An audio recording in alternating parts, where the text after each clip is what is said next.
bersandar di dalam doa.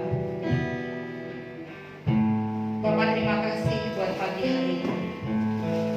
Kami bersyukur karena kasih-Mu tidak pernah berkesudahan dalam setiap kehidupan kami. Kasih-Mu selalu memberikan baru di saat kehidupan kami.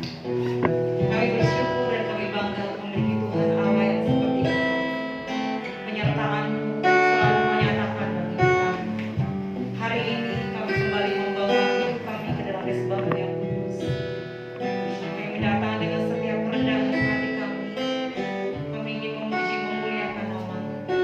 Mari Bapa, kami mohon hadirat-Mu ada di tengah-tengah kami, mengurapi setiap kami, membawa kami masuk lebih dalam hadirat-Mu, sehingga kami mengerti setiap rencana dan kehendak-Mu dalam kehidupan kami. Mari Bapa, urapi kami semuanya dengan pengurapan yang daripada-Mu. Kami menyerahkan ibadah kami pagi hari ini dari awal pertengahan dan akhirnya ke dalam tangan kuasa. Di dalam nama Tuhan Yesus Kristus kami berdoa dan mengucap syukur. Haleluya. Amin. Mari kita mau yakini bahwa Tuhan Yesus ada di tempat ini. Tuhan Yesus hadir untuk setiap kehidupan kita. Haleluya.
memuji dan memuliakan nama-Mu. Haleluya. Amin. Bapak Ibu, Tuhan Yesus baik. Amin. Mari kita berikan jempol kita buat Tuhan kita. Tuhan Yesus baik. Amin. Tiada berkesudahan kasih setia Tuhan. Haleluya.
Semuanya jempolnya digoyang seperti Bu ini kasih contoh kita.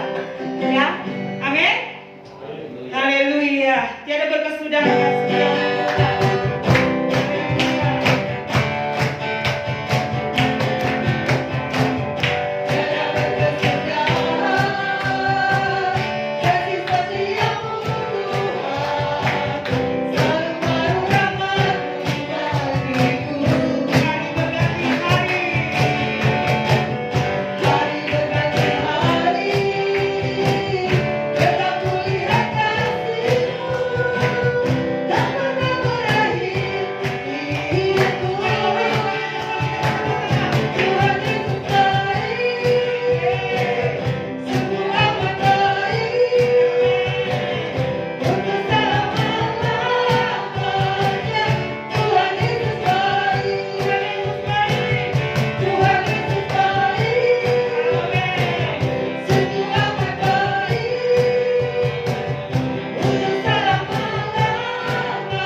Seringkali kita sebagai manusia berusaha memakai cara kita untuk kita keluar dari setiap permasalahan hidup kita.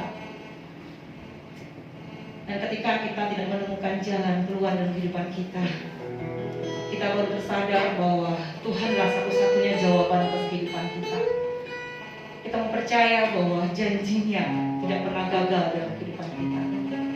Dan pertolongannya selalu diberikan tepat pada waktunya. Dan yang kita perlukan adalah kesabaran dan ketekunan kita.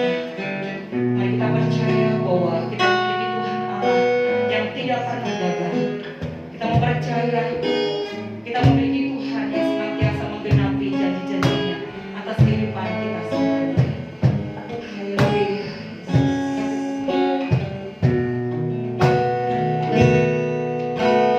Engkau yang lebih tahu cara untuk membuka jalanku,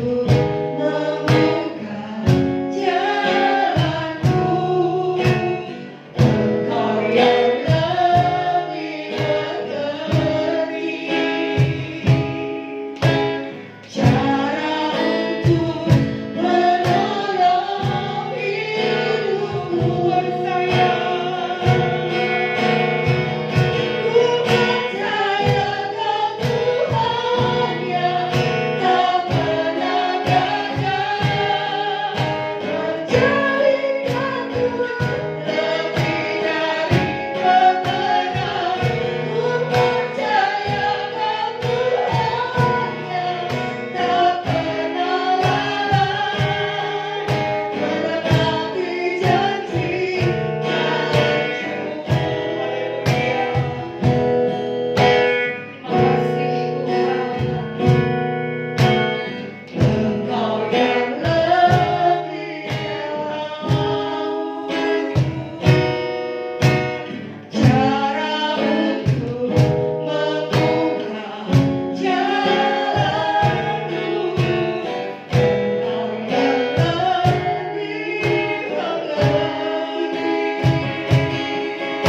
keadaan masih sama seperti hari kemarin. Tapi biarlah kami tetap percaya bahwa Tuhan tidak pernah gagal dalam menangani kami. Kami bersyukur untuk setiap janji-janji-Mu yang ya dan amin. Biarlah hari ini kami belajar untuk kami boleh lebih mempercayai Tuhan. Untuk kami tidak salah merespon setiap kejadian, setiap peristiwa, setiap masalah yang hadir dalam kehidupan kami. Karena kami tahu di balik semuanya itu, kebenarannya adalah rencana-Mu tidak pernah gagal. Kami percaya setiap kegagalan yang mungkin terjadi dalam hidup kami, itu adalah bagian dari proses pendewasaan yang Tuhan kerjakan untuk kehidupan kami. Dengan kami gagal, kami sadar kami tidak mau. Kesadaran itu membuat kami datang kepada Tuhan, menyerahkan hidup sepenuhnya kepada Tuhan. Maka Tuhan tidak pernah gagal menangani hidup kami. Terima kasih Tuhan. Kami belajar dari firman hari ini. Biar Kau nyatakan sesuatu setiap kami secara spesifik, supaya kami mengerti apa yang harus kami lakukan hari-hari ini. Terima kasih Tuhan. Di dalam nama Tuhan Yesus kami berdoa. Haleluya. Amin. Silakan duduk Bapak Ibu Saudara. Terima kasih untuk kasih bersih. Saudara yang dikasih Tuhan. Iya.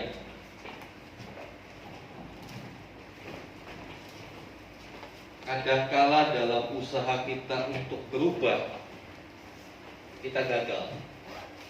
Bahkan dalam usaha kita untuk mengiring Tuhan juga seringkali gagal. Mengapa kita gagal?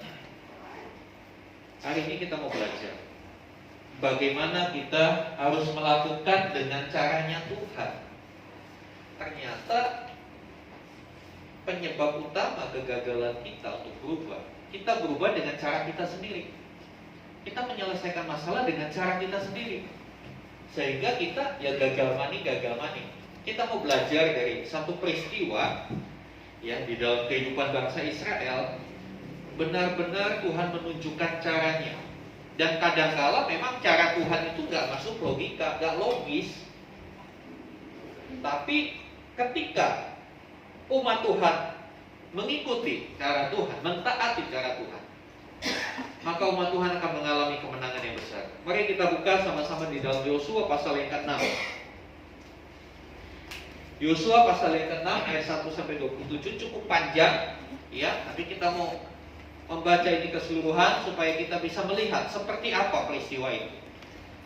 Dan dari setiap peristiwa, kenapa peristiwa itu dimasukkan dalam kitab suci? Ya. Kenapa peristiwa-peristiwa sejarah dimasukkan dalam kitab suci? Supaya kita belajar dari apa yang pernah terjadi, supaya kita bisa lebih bijaksana di waktu yang akan datang. Sejarah itu penting untuk kita mempelajari kesalahan-kesalahan masa lalu dan memperbaiki diri untuk masa yang akan datang.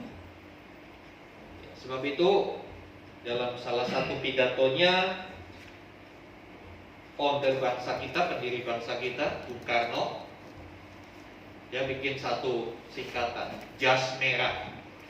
Jangan sekali-kali melupakan sejarah. Kita akan belajar satu penggalan sejarah dari kehidupan umat Tuhan. Yosua pasal 6. Saya bacakan, kita baca bagian ini. Saya bacakan bikin firman Tuhan. Jatuhnya Yeriko. Dalam pada itu Yeriko telah menutup pintu gerbangnya, telah tertutup kota itu karena orang Israel. Tidak ada orang keluar atau masuk. Berfirmanlah Tuhan kepada Yosua, ketahuilah aku menyerahkan ke tanganmu Yeriko ini beserta rajanya dan pahlawan-pahlawan yang gagah perkasa. Haruslah kamu mengelilingi kota itu, yakni semua prajurit harus mengedari kota itu sekali saja. Demikianlah harus engkau perbuat 6 hari lamanya. Dan 7 orang imam harus membawa 7 sangkakala tanduk domba itu di depan tabut. Tetapi pada hari yang ke-7, 7 kali kamu harus mengelilingi kota itu. Sedang para imam meniup sangkakala. Apabila sangkakala tanduk domba itu panjang bunyinya, dan kamu mendengar bunyi sangkakala itu, maka haruslah seluruh bangsa bersorak dengan sorak yang nyaring. Maka tembok kota itu akan runtuh.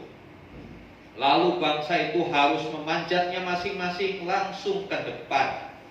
Kemudian Yosua bin Nun memanggil para imam dan berkata kepada mereka, angkatlah tabut perjanjian itu, dan 7 orang imam harus membawa 7 sangkakala tanduk domba di depan tabut Tuhan. Dan kepada bangsa itu dikatakannya, majulah, kelilingilah kota itu, dan orang-orang bersenjata harus berjalan di depan tabut Tuhan. Segera sesudah Yosua berkata kepada bangsa itu, maka berjalanlah maju ke-7 orang imam yang membawa ke-7 sangkakala tanduk domba itu di hadapan Tuhan.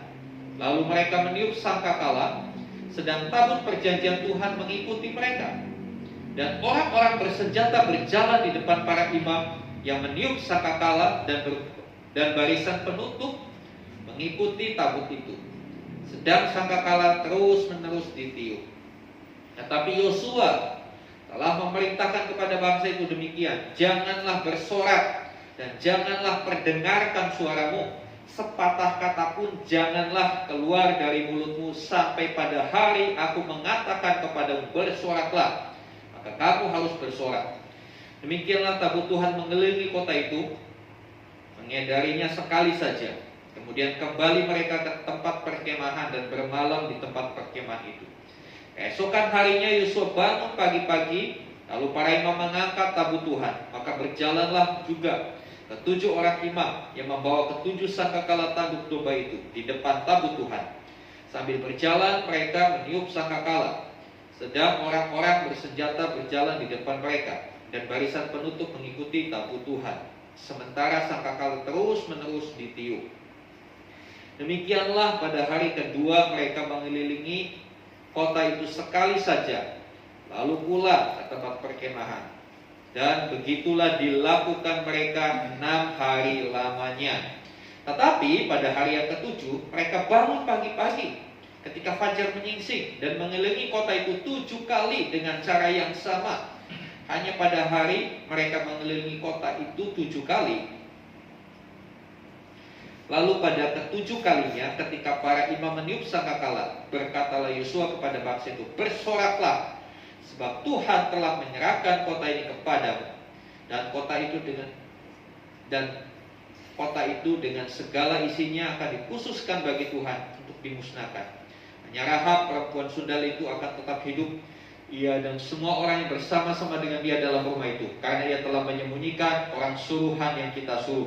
Tetapi kamu ini jagalah dirimu terhadap barang-barang yang dikhususkan untuk dimusnahkan, supaya jangan kamu mengambil sesuatu dari barang-barang yang dikhususkan itu setelah mengkhususkannya, dan dengan demikian membawa kemusnahan atas perkemahan orang Israel dan mencelakakannya. Segala emas, segala perak, dan barang-barang tembaga, besi adalah kudus bagi Tuhan. Semua itu akan dimasukkan ke dalam perbendaharaan Tuhan. Lalu bersoraklah bangsa itu, sedang sangkakala ditiup. Segera sesudah bangsa itu mendengar bunyi sangkakala, bersoraklah mereka dengan sorak yang nyaring. Maka runtuhlah tembok itu. Lalu mereka memanjat masuk ke dalam kota, masing-masing langsung ke depan dan merebut kota itu. Mereka menumpas dengan mata pedang segala sesuatu yang dalam kota itu, baik laki-laki maupun perempuan, baik tua maupun muda, sampai kepada lembu, domba, dan keledai. Tetapi kepada kedua orang pengintai negeri itu, Yosua berkata, masuklah ke dalam rumah perempuan sundal itu, dan bawalah keluar perempuan itu dan orang yang bersama-sama dengan dia, seperti yang telah kamu janjikan dengan bersumpah kepadanya.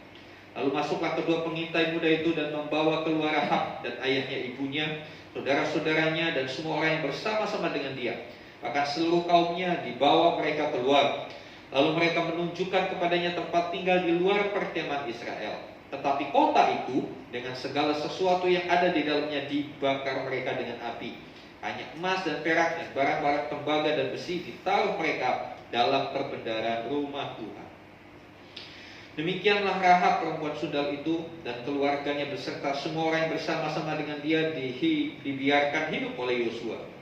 Maka diamlah perempuan itu di tengah-tengah orang Israel sampai sekarang, karena ia telah menyembunyikan orang suruhan yang disuruh Yosua mengintai Yeriko. Pada waktu itu bersumpahlah Yosua, katanya, terkutuklah di hadapan Tuhan orang yang bangkit untuk membangun kembali kota Yeriko ini. Dengan membayar nyawa anaknya yang sulung, ia akan meletakkan dasar kota itu, dan dengan membayarkan nyawa anaknya yang bungsu, ia akan memasang pintu gerbangnya. Dan Tuhan menyertai Yosua, dan terdengarlah kabar tentang dia di seluruh negeri. Iya, satu kisah yang menarik. Ya, ada satu peperangan, tapi peperangan ini aneh. Peperangan biasanya orang kan saling menyerang, tapi ini aneh. Umat Israel menyerang Yeriko, enggak dikepung, tapi dikelilingi sehari sekali. Besoknya bangun pagi-pagi ngelilingi lagi sekali sambil tiup sangkakala macam trompet begitu. Hari kedua, ketiga, hari ke-6, lalu hari ke-7 kelilingnya 7 kali, tapi diam-diam. Terakhir putaran yang ke-7 dengan komando Yosua, mereka bersorak. Tiba-tiba dengan sorakan itu tembok itu runtuh. Saudara dikasih Tuhan, ada apa sebetulnya yang ingin Tuhan sampaikan dengan peristiwa ini, dengan peristiwa sejarah? Ya, ini peristiwa sejarah. Ada bukti arkeologinya tentang runtuhnya Yeriko. Jadi bukan karangan fiksi, bukan karangan hayalan semata, ya, bukan sinetron yang diskenariokan demikian. Ini adalah kejadian nyata yang dicatat menjadi sebuah sejarah. Ketika kita belajar Alkitab, ada bagian-bagian Alkitab yang sifatnya sejarah. Dari sejarah kita bisa mengambil hikmah, kita bisa mengambil pelajaran untuk kita terapkan dalam kehidupan kita. Bukan berarti kita menyerang satu kota perang secara fisik. Ya. Next slide. Ya. Dari pelajaran ini kita melihat bahwa hidup adalah peperangan. Kalau ditarik ke masa kita sekarang, kita nggak perang secara fisik, tapi sebetulnya hidup kita itu peperangan. Ya. Israel masuk Kanaan bukan gratis. Ya.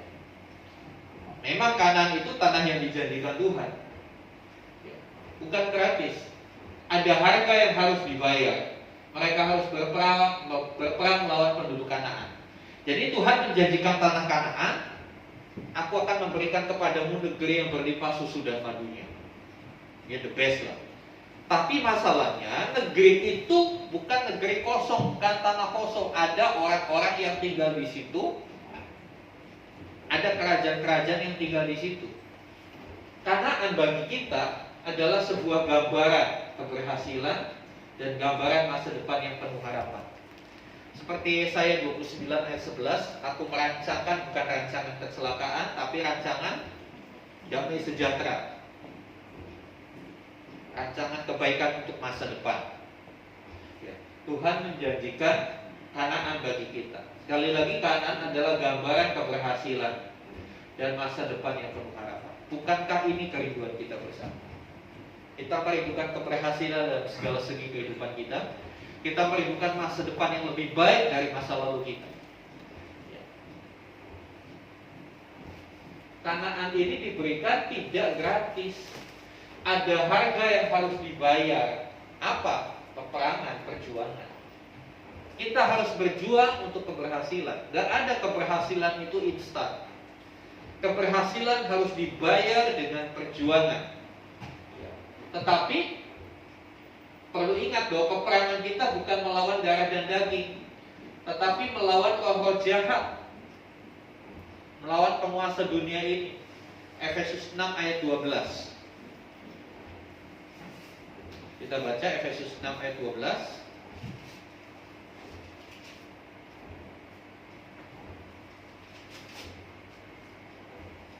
Demikian firman Tuhan, Efesus 6 ayat 12. Karena perjuangan kita bukanlah melawan darah dan daging, tetapi melawan pemerintah-pemerintah, melawan penguasa-penguasa, melawan penghulu-penghulu dunia yang gelap ini, melawan roh-roh jahat di udara. Jadi kalau dikatakan perjuangan atau peperangan, bukan kita melawan daging, bukan kita melawan sesama kita secara fisik, tapi melawan roh-roh yang mempengaruhi sistem dunia ini, roh-roh yang mempengaruhi cara berpikir manusia, sehingga manusia dalam segala perilakunya melawan Tuhan atau bertentangan dengan hukum Tuhan. Inilah peperangan kita. Jadi kita berperang melawan sesuatu yang mempengaruhi. Sebab itu Paulus berkata pada jemaat di Roma, karena itu jangan jadi serupa dengan dunia, tapi berubahlah. Untuk sebuah perubahan itu ibarat peperangan. Kita berjuang melawan roh yang kadang-kala mempengaruhi pikiran kita, mempengaruhi hati kita. Hati yang penuh kebencian, mungkin hati yang mudah marah, itu peperangan kita di situ. Ya. Selanjutnya, nah peperangan itu harus dilakukan dengan caranya Tuhan. Kembali ke kisah Yosua tadi, mereka melakukan peperangan melawan Yeriko. Yeriko itu pada waktu itu adalah kota yang kuat, dengan tembok kotanya yang begitu kuat. Zaman dulu kota itu dikelilingi tembok sebagai benteng perlindungan. Beda seperti sekarang, ada temboknya, kota ya udah. Ya, dari Bekasi kita berbatasan dengan Karawang, Kabupaten Karawang, ya udah lewat aja, paling gerbang aja, selamat datang kota Karawang, nggak ada tembok. Pada waktu itu kota dikelilingi tembok yang kuat. Tujuannya apa? Supaya musuh nggak gampang masuk. Dan Yeriko ini terkenal sebagai kota yang kuat, kota yang berkubu istilahnya. Gak mudah untuk menguasai kota ini. Tetapi dari Yosua tadi pasal 6 kita melihat ada cara yang berbeda. Bukan mereka lempari batu ke temboknya supaya temboknya rubuh, atau dicongkel-congkel, dipukul-pukul temboknya, bukan. Tapi ada cara yang berbeda. Ya. Kemenangan atas Yeriko terjadi karena Israel melakukan peperangan dengan caranya Tuhan. Mereka berperang dengan caranya Tuhan. Cara Tuhan itu yang seperti apa? Cara Tuhan itu yang pertama percaya. Makanya di Yosua pasal yang ke-6, ya, di bagian awal dikatakan di sana ayat 2, berfirmanlah Tuhan kepada Yosua, ketahuilah aku serahkan ke tanganmu Yeriko ini beserta rajanya dan pahlawan-pahlawannya gagah perkasa. Perintah untuk berperang diawali dengan satu janji kemenangan. Aku serahkan kota ini, rajanya dan pahlawan-pahlawannya gagah perkasa. Dari ayat ini kita melihat tuh Yeriko bukan hanya kuat secara fisik, kotanya ada benteng perlindungan yang kuat, tetapi orang-orangnya, penduduknya juga bangsa yang kuat. Ada pahlawan-pahlawan yang gagah perkasa. Pengertian pahlawan bukan berarti seperti kita sekarang pahlawan yang mengorbankan nyawanya untuk kemerdekaan, bukan. Tapi maksudnya pahlawan itu the hero, orang yang gagah perkasa, orang yang hebat, orang yang bisa diandalkan dalam pertempuran. Yeriko punya orang-orang seperti itu. Tapi Tuhan berkata kepada Yosua, aku serahkan.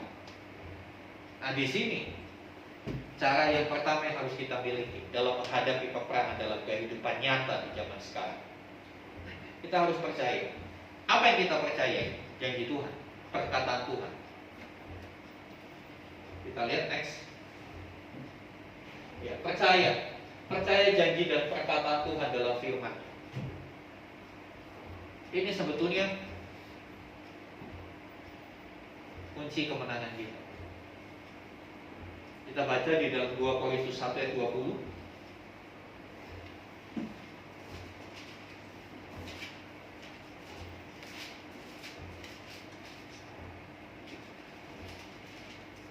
Korintus 1 ayat 20. Demikian firman Tuhan. Sebab Kristus adalah ya bagi semua janji Allah. Semua janji Allah digenapi dalam Kristus. Makanya ayat ini berkata, sebab Kristus adalah ya bagi semua janji Allah. Sebab itulah sebabnya oleh Dia kita mengatakan amin untuk kemuliaan Allah. Janji Allah, perkataan Tuhan ya dan amin. Artinya sebuah kepastian. Kenapa perkataannya pasti? Kita bisa lihat, bisa menilai sebuah perkataan itu sebuah statement. Itu kita harus lihat siapa yang ngomong, betul gak? Siapa yang ngomong? Kalau yang ngomong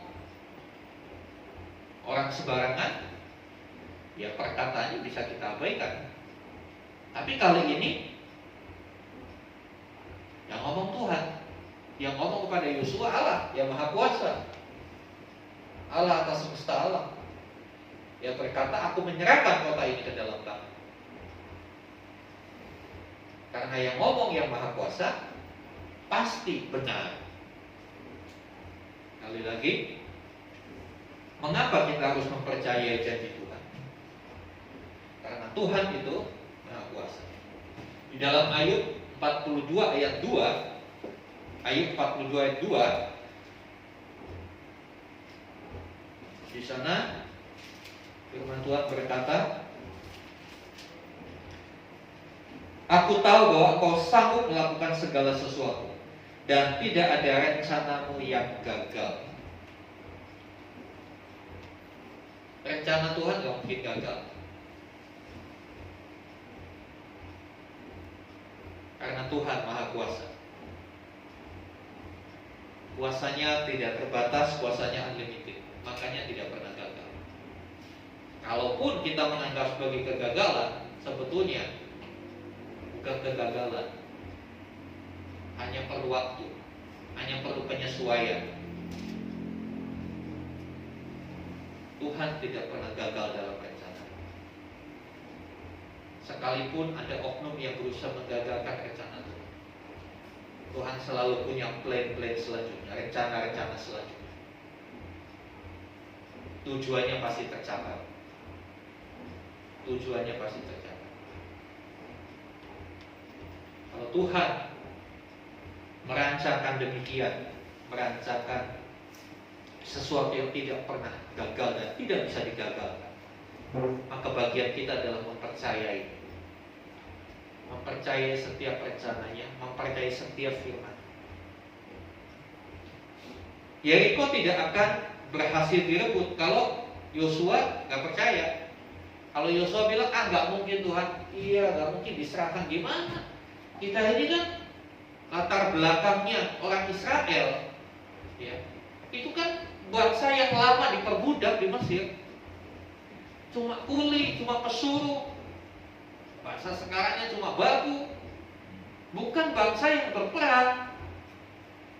Sebelum masuk Kanaan, mereka diperbudak di Mesir 430 tahun. Mereka nggak punya keahlian apa-apa untuk peperangan. Ingat ketika mereka dikejar oleh Fir'aun dan pasukannya di padang gurun, mereka ketakutan. Padahal yang ngejar mereka itu nggak banyak. Orang Israel waktu keluar dari Mesir kurang lebih 2 juta. Ketika keluar, Fir'aun, wah saya yang kejar. Yang kejar itu hanya pasukan, nggak seluruh orang Mesir. Tapi orang Israel takut. Kali ini di depan mereka ada kota berkubu, kota yang dengan bentengnya begitu kuat, namanya Yeriko. Dan pada saat itu Yeriko terkenal punya pahlawan-pahlawan yang gagah perkasa. Sekarang Tuhan bicara, aku akan menyerahkan kota itu dalam tangan kamu. Suatu kemustahilan diperhadapkan kepada mereka. Secara logika nggak bisa. Kita nggak terhati. Yosua dan orang-orangnya bukan orang-orang terhati untuk berperang. Saudara dikasih Tuhan. Tetapi Yosua memilih percaya. Yosua memilih mempercayai janji Tuhan. Itulah kunci pertama dari kemenangan Yosua. Dia percaya. Ya. Apa buktinya dia percaya? Setelah Tuhan berkata begini-begini, ayat yang ke-6, Tuhan berkata, kemudian Yosua bin Nun memanggil para imam dan berkata kepada mereka. Jadi setelah terima sesuatu dari Tuhan, karena dia percaya, dia sampaikan. Dia tidak mengabaikan firman Tuhan. Dia tidak mengabaikan janji Tuhan. Dan mari kita terapkan hal ini dalam hidup kita. Setiap firman Tuhan yang kita dengar, apakah kita mempercayai janji-janji Tuhan? Atau kita mengabaikan? Kalau kita mempercayai, langkah selanjutnya kita melakukan dalam ketaatan. Israel harus mentaati setiap arahan Tuhan untuk bisa mengalahkan Yeriko. Di dalam ayat yang ke-3 dan selanjutnya dikatakan, haruslah kamu mengelilingi kota itu, yakni semua prajurit harus mengedari kota itu sekali saja. Demikian harus engkau perbuat 6 hari lamanya. Tuhan mulai kasih tutorial. Tuhan mulai kasih cara detail. Dia tahu Israel bingung dihadapkan kota yang berkubu. Bentengnya kuat, temboknya kuat. Aku akan serahkan. Mereka bilang, gimana caranya? Pada waktu itu belum ada rudal. Ya, kalau sekarang hantam rudal jebol deh kok. Pada waktu itu belum ada rudal. Mereka berpikir juga sebagai manusia, mereka mempertimbangkan ini logis enggak ini. Tuhan nuntut, memberikan arahan, memberikan aturan-aturan, ya, caranya, tutorialnya harus kamu kelilingi sekali saja, sekali dikelilingi. Kemudian kedua, sampai 6 hari, jadi sehari sekali, besoknya sekali sampai hari ke-6. Kemudian ada caranya, 7 orang imam harus membawa 7 sangkakala tanduk domba di depan tabut Tuhan. Tutorialnya begitu rinci. Nah, saudara dikasih Tuhan, Israel harus taat setiap arahan Tuhan. Gak boleh meleset, harus tepat. Nah, di sini demikian kita harus punya ketaatan kepada setiap detail firman Tuhan. Detail firman Tuhan, taati. Taati. Jangan pernah taatnya separuh-separuh. Kalau orang Israel ngikutinya separuh-separuh, ya udah kelilingi sekali aja. Ya, ngapain kok belum ada tanda-tanda nih? Ngapain kayak orang bodoh? Mungkin mereka juga diketawain tuh. Saya membayangkan aja, ini imajinasi saya. Ketika mereka mengelilingi, pasti orang Israel, orang Yeriko itu kan dia punya menara-menara pengintai, ya. Mereka punya penjaga. Ada apa nih? Ada musuhnya, ada orang Israel. Makanya di ayat 1 dikatakan Yeriko menutup pintu gerbangnya supaya nggak ada orang keluar masuk. Karena dia tahu ada Israel, ada bangsa Israel yang dekat. Dia sudah mengantisipasi pintu gerbangnya ditutup, nggak ada orang keluar masuk. Itu ayat 1, pasal 6 ayat 1. Dan pastinya selama hari-hari itu para penjaga Yeriko melihat, ini bangsa ngapain? Iya sih, memang mereka bawa senjata, tapi kok cuma muter doang ya. Sekali mungkin udah berjaga-jaga mereka, siapin semua, tuh muter. Dia mungkin lagi cari celahnya. Ayo, balik lagi ke perkemahan. Dia muter sekali, balik lagi ke perkemahan.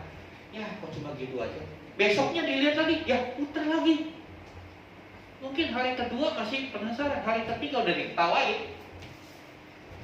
Mungkin dia olok-olok, ngapain lu muter di situ? Ngapain tiup-tiup sangkakala? Ngapain? Saudara dikasih Tuhan. Kadangkala ketika kita mengikuti firman Tuhan, kita jadi bahan tertawaan orang-orang di sekitar kita. Ngapain doa tiap pagi? Ngapain sih? Emang kalau kamu doa, selesai doa ada duit itu di depan tangan kamu? Turun dari langit, ngapain kamu doa? Ngapain kamu ibadah? Nyanyi-nyanyi, habis nyanyi-nyanyi, nangis-nangis, kayak orang gila. Tapi sekali lagi, orang Israel di bawah komando Yosua tetap melakukan dengan ketaatan, walaupun tak masuk akal. Ngapain coba? Mau ngelawan kota tapi keliling tiup sangkakala. Kan aneh. Mudah sekali, nggak ada petir, nggak ada hujan, nggak ada sesuatu yang fenomenal, nggak ada sesuatu yang spektakuler yang terjadi. Di sini kita melihat dalam ketekunan, dalam ketaatan itu harus ada unsur tekun. Taat itu bukan cuma sekali taat, besok nggak taat lagi. Taat itu harus tekun, terus menerus. Taat itu harus, ya orang Jawa bilang ajak. Aku ajak ya saudara. Terus menerus dilakukan. Nggak cuma sekali terus sudah bosan enggak. Mereka lakukan 6 kali loh. Tiap hari pagi, ya mungkin ini para peminta mereka lagi ngapa ya? Lagi jogging kali, keliling-keliling, olahraga pagi, jalan sekali, besoknya begitu lagi. Saudara, yang kadang-kala Tuhan itu mengajar kita tentang ketaatan dengan hal seperti ini. Mau nggak taat bersabda tuh tiap hari? Mau nggak taat datang sama Tuhan? Berdoalah senantiasa. Ketika kita taat kepada setiap detail firman, saya tulis di sini, gunakan strategi tamat. Apa sih strategi tamat? Taat melakukan arahan Tuhan. Itu sebetulnya kunci kemenangan kita. Taat saja arahan Tuhan. Mau diberkati, mau berhasil dalam setiap usaha, lakukan. Taat. Seperti orang Israel dalam kisah yang kita baca tadi. Mereka lakukan aja, tinggal taat. Saya percaya sih di antara sekian banyak orang Israel sendiri ada yang tanya sama Yosua, mana ini udah hari kelima kagak ada apa-apa, katanya mau diserahin, tuh temboknya masih, pintu gerbangnya masih ditutup, rajanya nggak menyerah, terus mau berapa lama lagi? Kadang-kala kita bertanya, ketika hamba Tuhan bilang, Bu doa, Pak doa, udah berapa lama? Kita udah sekian tahun doa, gak ada tanda-tanda jalan keluar. Yang ada kok tambah kacau ini, tambah susah. Saya mau katakan, belajar dari kisah itu. Mereka lakukan dengan ketaatan. Mereka lakukan dengan ketekunan. Walaupun sepertinya ya arahan Tuhan itu mustahil atau gak logis. Gak logis. Ngelilingi tembok sekali, 2 kali, gak ada apa-apa. Tiup trompet gak ada apa-apa. Sampai hari ke-6 juga gak terjadi apa-apa.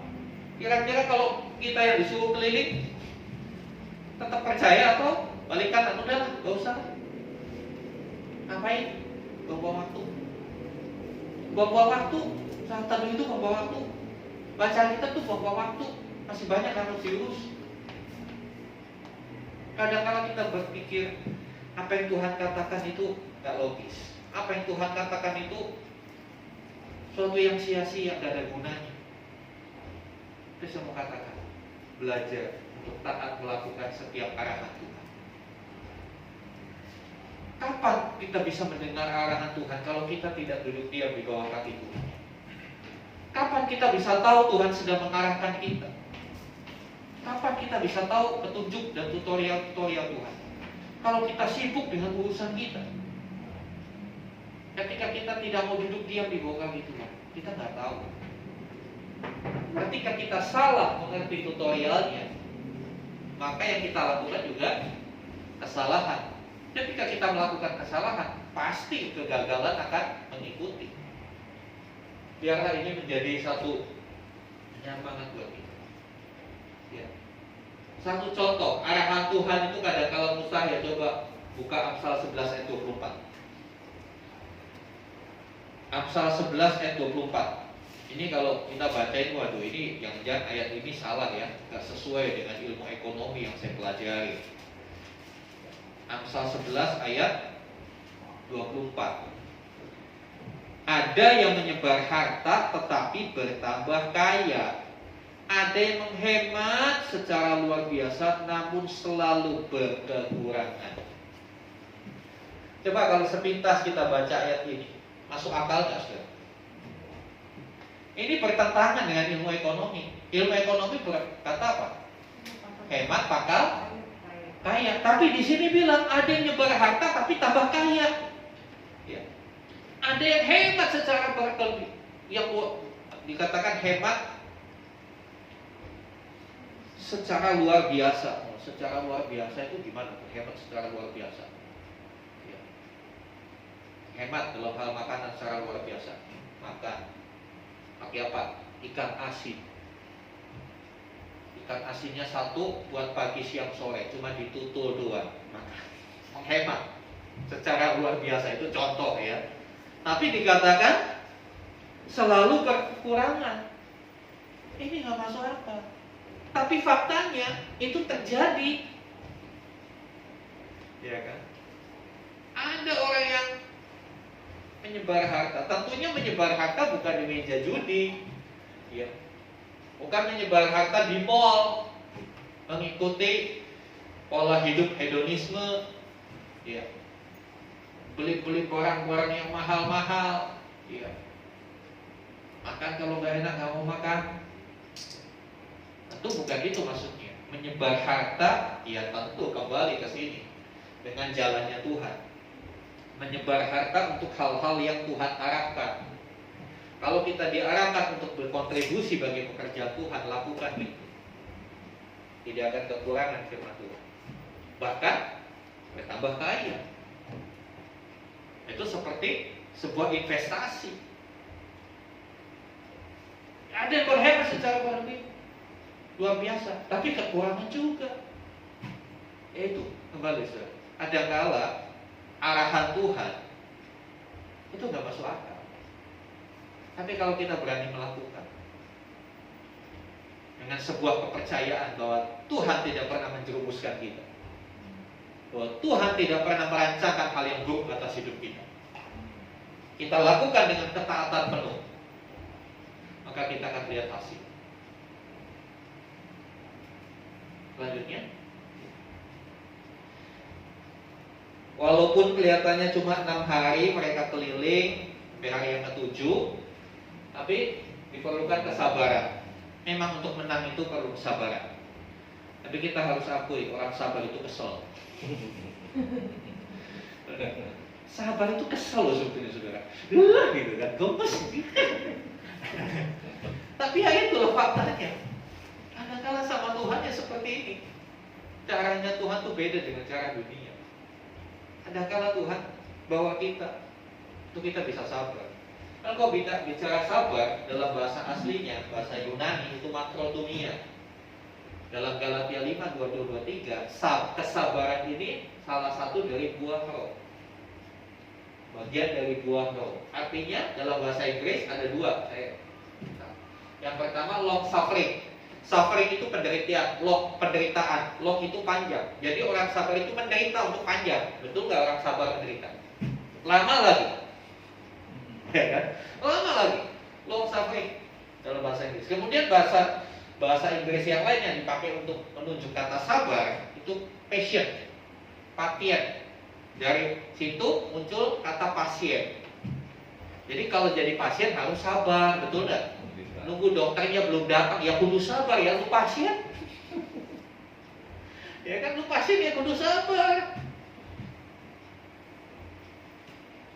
Kesabaran itu adalah buat menderita untuk waktu yang lama, dalam pengertian bisa bertahan dalam penderitaan yang lama. Itu sebetulnya arti kesabaran. Bisa bertahan untuk penderitaan yang lama. Bisa kita miliki sebagai hasil dari hidup oleh roh. Kita bisa sabar, ya, bukan kalau kita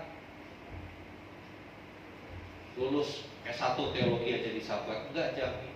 Justru mata kuliah kesabaran ini dihasilkan dari hidup oleh roh. Galatia 5 ayat 1. Karena itu hiduplah oleh roh. Hidup oleh roh itu seperti apa? Hidup oleh roh. Hidup oleh roh itu hidup yang dipimpin oleh roh. Rohnya dalam Galatia itu R besar, menunjukkan roh Allah. Hidup yang mau dipimpin oleh roh Allah. Kita bisa sabar. Kalau kita nggak dipimpin oleh roh Allah, nggak bisa sabar. Karena sabar itu bicara masalah jangka waktu yang kadang-kala nggak tahu sampai kapan akhirnya. Betul ya? Jangka waktu yang nggak tahu sampai kapan akhirnya. Sama seperti seorang pasien. Dia nggak tahu sampai kapan sembuhnya, nggak tahu.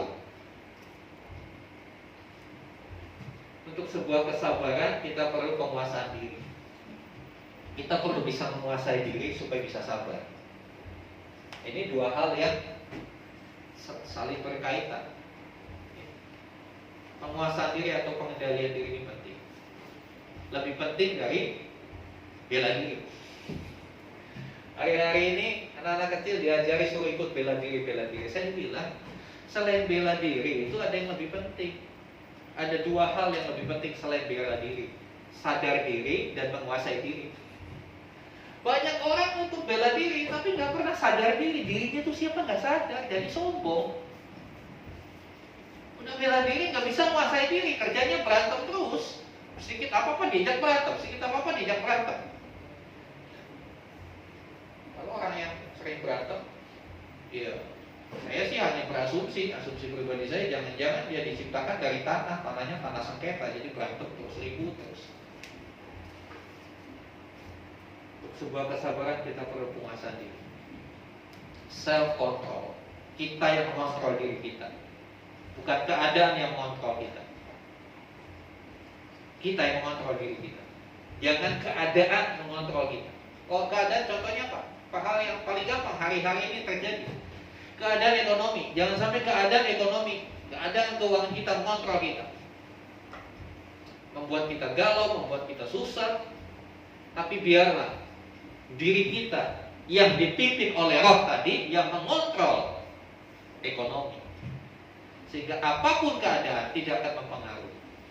Kita tetap taat kepada Tuhan, kita tetap melakukan kehendak Tuhan. Saudara dikasih Tuhan, orang Israel satu kali, dua kali belum terjadi apa-apa. Saya percaya mungkin nggak dicatat, tapi mereka mungkin ini kapan, berapa lama ya? Kayaknya 6 kali. Besoknya harus muter 7 kali. Nah, kota Yeriko itu ya nggak sebesar Komplek Delta, jauh lebih besar. Keliling 7 kali. Mungkin hari pertama ya anggap aja jalan pagi ya, jogging sekali. Hari yang ke-7 pasti itu 7 kali itu pasti mereka melakukan dari pagi matahari menyingsing sampai lewat tengah hari, kepanasan mereka keliling. Dan di situ pengawasan diri mereka. Mungkin mereka udah bilang, aduh capek, ada apa-apa. Pada satu titik Tuhan melihat, oke, sudah selesai. Lewat Yosua, putaran yang ke-7, Yosua teriak, bersoraklah. Mereka bersorak sama-sama. Hal yang ajaib yang tidak pernah terpikir itu Tuhan kerjakan bagi mereka. Tembok kota itu runtuh. Beberapa ahli mengatakan, ya teriakan Israel itu tinggi sekali, berapa desibel, sehingga tembok itu runtuh. Kalau kita teriak kencang kan kaca bisa pecah. Ya kan? Kalau ada ledakan, ada boom, kaca bisa pecah. Cuma ya, buat saya lebih berkata ini kan pekerjaan Tuhan. Bukan bicara masalah teriakan mereka super kenceng, temboknya runtuh. Sekencang apa sih mereka manusia bisa teriak? Waktu itu gak ada sound system loh. Itu teriakan alami. Coba saudara sekarang teriak. Seberapa kencang teriakan kita bisa membuat tembok. Nah, temboknya bukan setebal hebel. Tembok pada waktu itu batu-batu gede, bukan setebal hebel. Hebel dipukul gitu aja bisa jebol, apalagi batako dalamnya kosong. Tembok waktu itu benar-benar batu-batu yang kuat, batu alat. Nah, sekarang ini kasih Tuhan, ini benar-benar Tuhan yang bekerja. Jadi sekali lagi, kemenangan itu sesungguhnya Tuhan yang buat bagi kita. Kita hanya melakukan bagian kita. Ya kalau kita pikir gak akan mungkin kita bisa. Tapi dalam ketidakbisaan kita, ketika kita meletakkan ketidakmampuan kita ke dalam tangan Tuhan, dalam sebuah ketaatan, dengan mengikuti caranya Tuhan, maka hal yang tidak terduga itu terjadi. Ini kisah fenomenal sekali. Mereka nggak pakai bom, nggak pakai rudal, tembok hancur. Caranya Tuhan. Setelah itu mereka menerobos masuk, membunuh, menghabiskan. Nggak sampai di situ, menguasai diri dituntut juga dalam sebuah kemenangan. Ada aturan, bunuh semua, harta bendanya, emas, perak, tembaga, besinya, untuk rumah Tuhan. Tapi kalau saudara baca pasal yang ke-7, ternyata ada yang mencuri.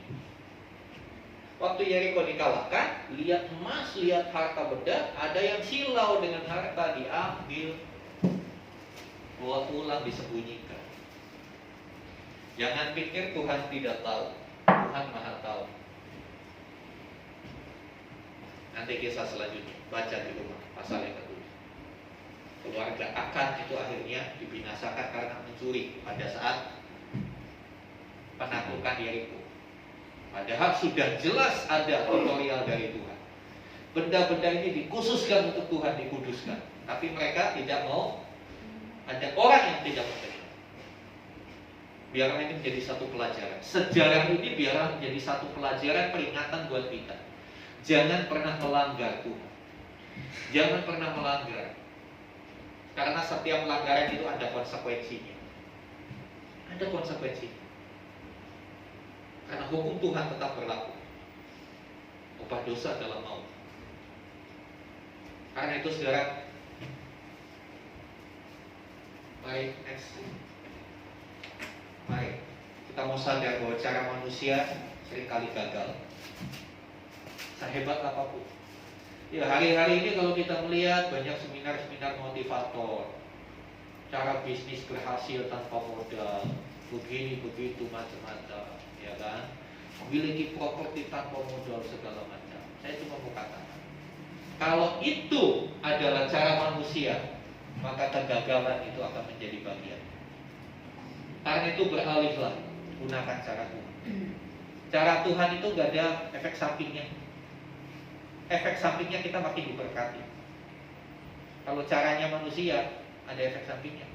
Mau cepat kaya bisa, korupsi cepat kaya, efek sampingnya ya jadi harus check in di hotelnya KPK pakai rompi oranye. Nanti, setahu saya itu rompi oranye itu gratis. Jadi kalau saudara bikin rompi oranye gratis, ya silakan saja korupsi. Itu efek samping. Cepat kaya sih kaya cepat. Tapi konsekuensinya kadang-kala lebih berat daripada apa yang kita nikmati. Tapi percayalah, kalau kita gunakan caranya Tuhan, sekalipun ada tantangan, sekalipun ada kesulitan, Tuhan yang akan bela, Tuhan yang ada di pihak kita. Faktanya dari kisah penaklukan Yeriko, Yeriko kota yang besar itu akhirnya ditundukkan hanya dengan 7 hari, dan tidak ada korban di pihak Israel. Itu dahsyatnya. Tidak ada korban di pihak Israel. Begitu mudah. Kenapa begitu mudah? Orang Yeriko udah syok. Ini jalan, hari yang ke-7 udah gak diawasi lagi, sebodoh, cuma muter-muter aja.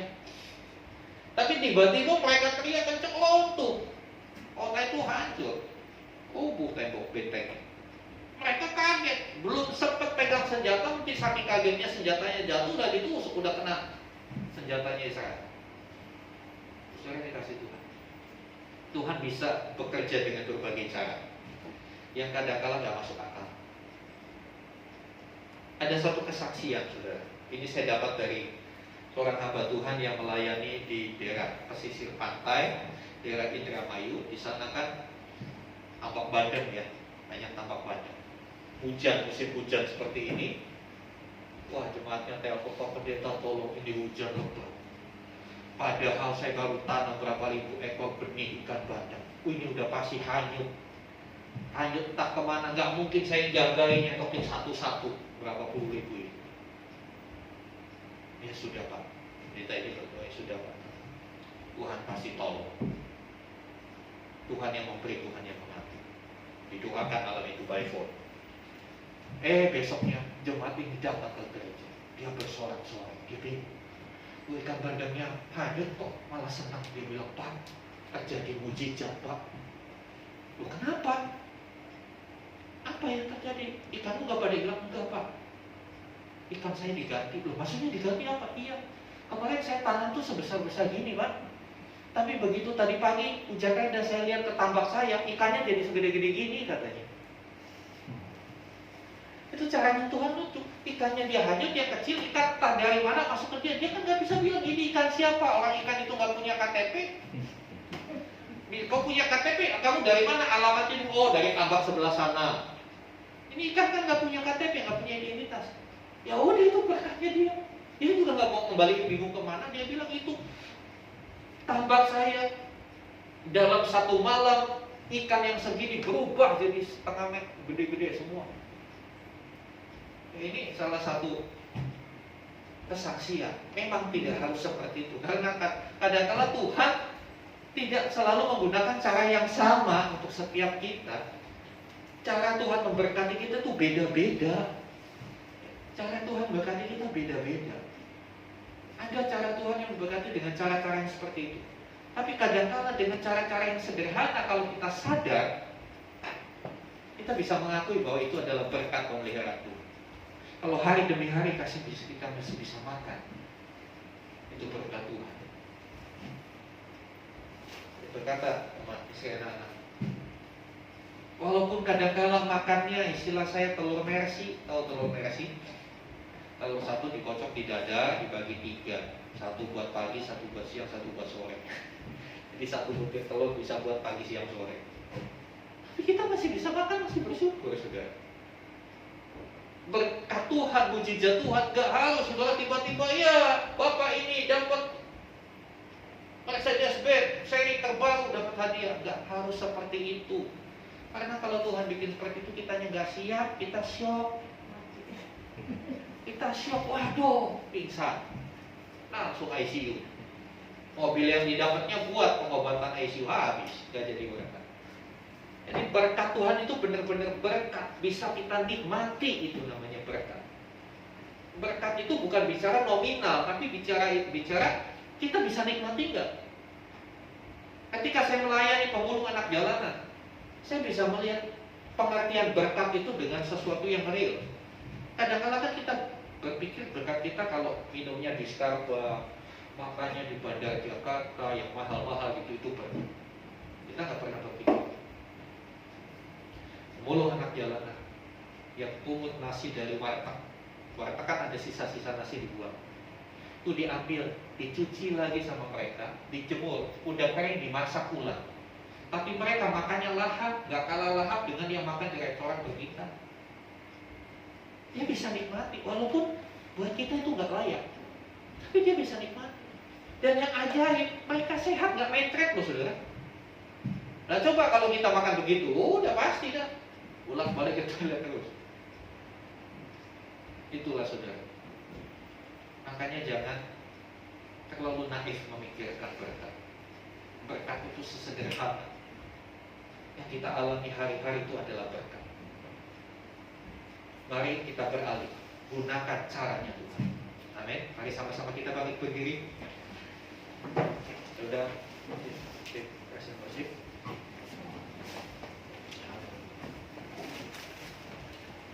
Tuhan lebih tahu bagaimana cara membuka jalan kita. Makanya percayai Dia, taati Dia, dan sabarlah menunggu waktunya. Kita naikkan pujian, Engkau yang lebih tahu.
dari sejarah bangsa Israel kami belajar.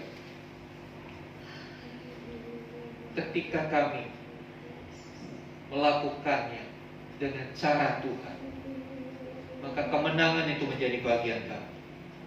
Bahkan apa yang tidak pernah terpikir, Engkau bisa kerjakan bagi kami. Karena Allah kami Maha Kuasa, Allah kami dahsyat, Allah kami besar, lebih besar dari setiap masalah dan persoalan kami.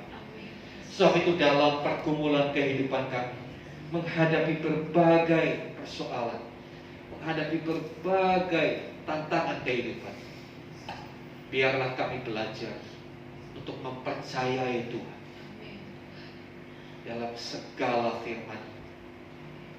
Bukan hanya percaya, tapi kami melakukannya, mentaati setiap arahan-arahan Tuhan. Kami tidak menyimpang ke kiri dan ke kanan. Kami tetap fokus mendengarkan Tuhan. Walaupun kadang kami melakukan hal-hal yang nampak aneh bagi orang-orang di sekitar kami. Tapi kalau itu yang Tuhan suruh, biarlah kami dengan tekun melakukan dan penuh kesabaran. Karena waktunya adalah bukan waktu kami, tetapi waktu Tuhan. Dan waktu Tuhan itu waktu yang terbaik. Kami bersyukur Tuhan. Roh Kudus, bantu kami untuk kami boleh melakukannya, aplikasikan pelajaran sejarah ini dalam hidup kami. Ya, kehidupan kami jadi kehidupan yang berkemenangan di tengah kondisi dunia yang semakin sulit. Kami tetap terpelihara di dalam Tuhan kami yang dahsyat. Terima kasih Tuhan. Terpuji nama-Mu Tuhan. Di dalam nama Tuhan Yesus kami berdoa. Haleluya. Amin. Silakan tutup Bapak Ibu.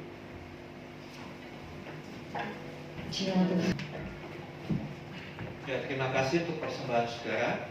Kiranya Tuhan membalas setiap persembahan saudara, baik persembahan umum maupun persembahan persekutuan. Ya, untuk minggu ini jangan lupa hari Jumat yang akan datang, tanggal 15 Agung, kita berangkat KKR. Jadi batas akhir pendaftaran untuk bayaran itu hari ini, ya, nanti bisa menghubungi Ibu Gembala atau Ibu Tresia, ya. Untuk saudara-saudara itu yang ikut retret, yang harus diingat, jangan lupa karena ini nginap, bawa perlengkapan masing-masing, bawa baju lengkap, jangan sampai di sana, waduh, saya cuma bawa baju atasan aja, celananya saya kurang. Tidak, panitia tidak menyediakan sarung. Ya, jadi bawa perlengkapannya masing-masing, ya, sabun, odol, sikat gigi, apapun, termasuk cemilan-cemilan kesukaan Anda. Ya, karena mohon maaf panitia tidak bisa menyediakan cemilan-cemilan yang saudara suka, kan beda-beda ya. Jadi silakan bawa keperluan masing-masing, termasuk mungkin obat-obatan bila mana perlu, ya, bila mana perlu bawa masing-masing. Ya, buat Bapak Ibu yang membawa anak, ya, silakan membawa perlengkapannya untuk anak-anaknya. Kalau anaknya perlu paper, ya siapkan. Ya.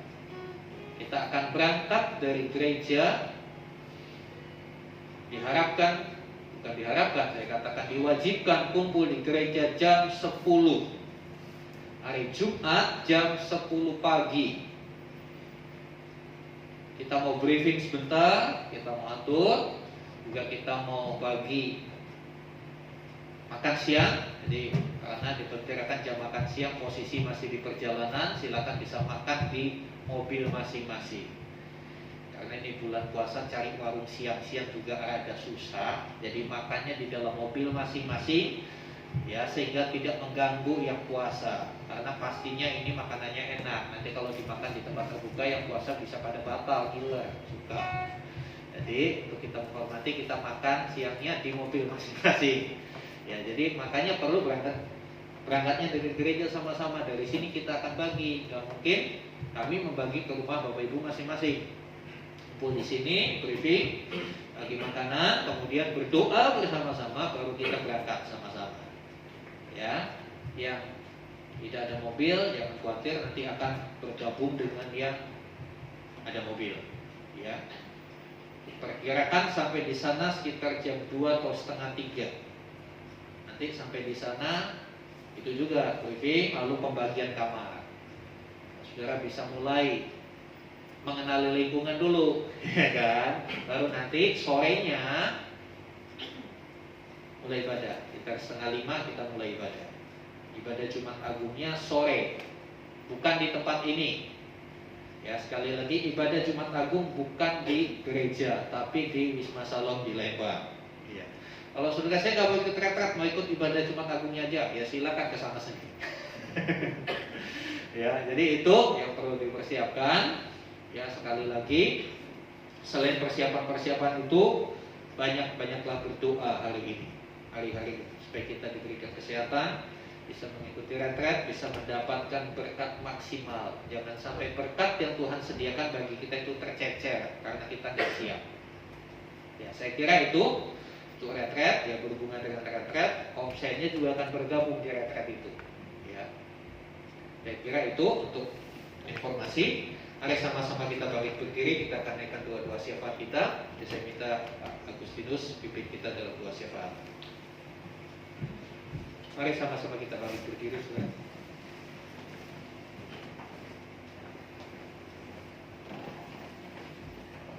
Ya, sebelum mengakhiri ibadah raya pagi ini, kita sama-sama satukan hati.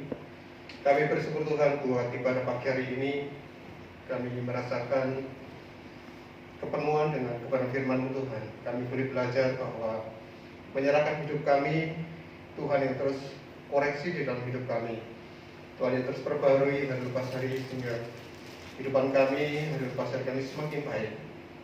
Firman-Mu pagi hari ini bahwa kami pengertian kembali, mengingatkan kami kembali bahwa perjalanan dalam kehidupan ini bukan kehidupan kami pribadi, tetapi kehidupan kami bersama dengan Tuhan. Sehingga kami boleh melalui segala sesuatunya dengan cara Tuhan, bukan dengan cara kami. Terima kasih Bapak Surga, terima kasih Roh Kudus. Biarlah Tuhan yang terus penuhi kami, Roh Kudus yang memampukan kami untuk kami menjadi pelaku-pelaku akan kebenaran-Mu, sehingga tahun ini boleh tergenapi di dalam kehidupan kami bahwa seperti visi gereja kami di tempat ini, tahun perubahan itu menjadi bagian di tengah-tengah kehidupan setiap jemaat-Mu Tuhan.